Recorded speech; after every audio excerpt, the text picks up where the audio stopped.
It's a tall woman. Yes. Nice to meet you. How are you? Very well, thank you. You? Yeah, I'm good. So you were inside all day, I think? No, I'm all over the place. No, I did All over? sessions. Yeah, so I was back and forth. I was here, there, here, there, here. Yeah. It's crazy, don't you think? Yeah, it's a little crazy. I think so. Davos is difficult to navigate. Can I buy We need you... more women in. Yeah. Can I buy you something warm to drink? De topvrouw van Ernst Young, Beth Brooke, is een vaste gast hier in Davos. Haar stelling: grote bedrijven en overheden moeten er actief voor zorgen dat homoseksuelen volledig geaccepteerd worden op de werkvloer. Dat zorgt voor gezondere bedrijven en uiteindelijk voor een betere wereld.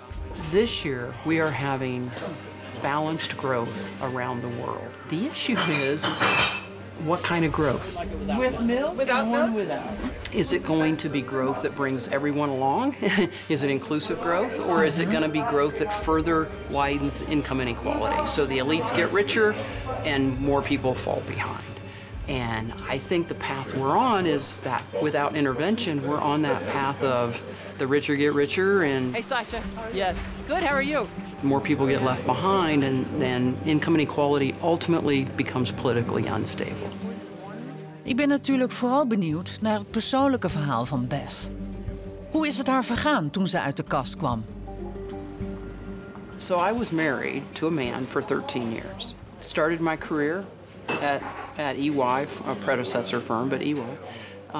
Felt a lot of social pressure to get married. I wasn't out. I wasn't even aware I was gay.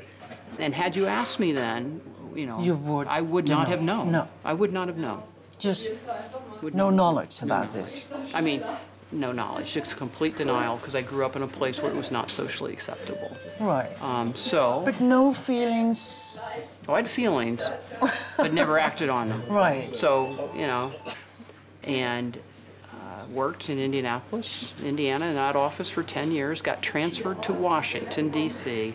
So how did that go? Well, so I was a very strong ally of our Unity network, our LGBT employee resource group, a very strong ally. Do anything for them because I wanted to be close to them.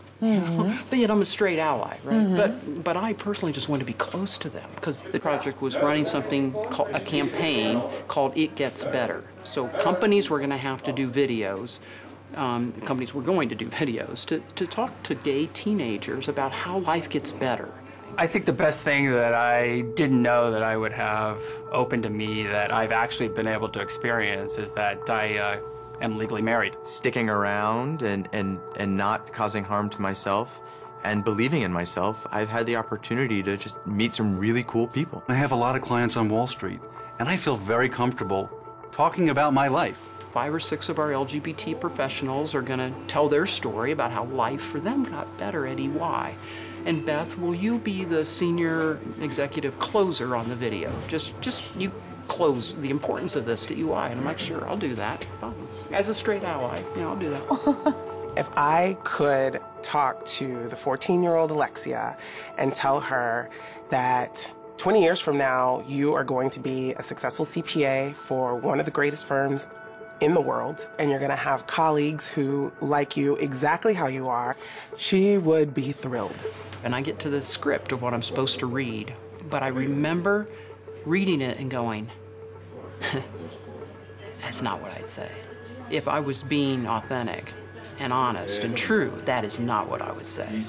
And I had a glass of red wine on the plane, and that probably made a difference. So I pulled out my pad of paper and I said, what would you say if you could say what you wanted to say? And I just started writing. I'm Beth Brooke, Global Leader for Inclusiveness at Ernst Young. I'm proud you got to meet some of our people. So every day for a month, Chris either called me, or if I happened to be in my office, she would come to my office and say, Beth, let's talk about this. Do you know that when this video becomes public, you're going to be one of the most senior out female business executives in the world? And the first time she said that, I'm like, no. She goes, yeah. Yeah, like, do you understand what's about to happen here? De It Gets Better film zal voor het eerst vertoond worden tijdens een groot gala. Voorafgegaan door een speech van Beth. I thought I was going to be judged a coward and a hypocrite for staying closeted for 52 years. I really expected to just get, I did expect to get crushed by the LGBT community.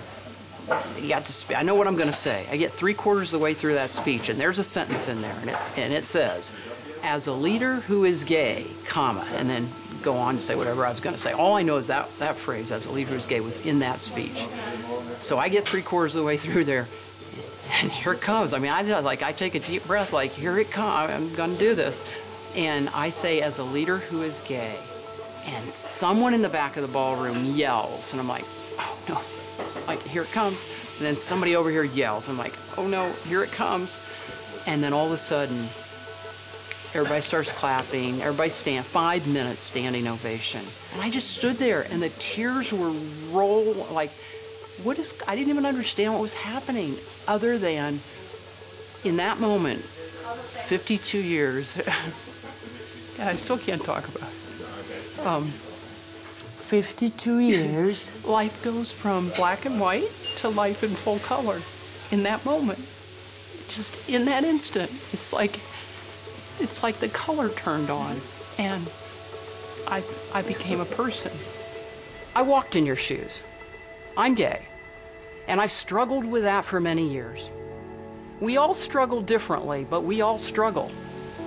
And so, yeah, so in that moment, I realized the obligation to be a role model, because I never want anyone to live their life in black and white.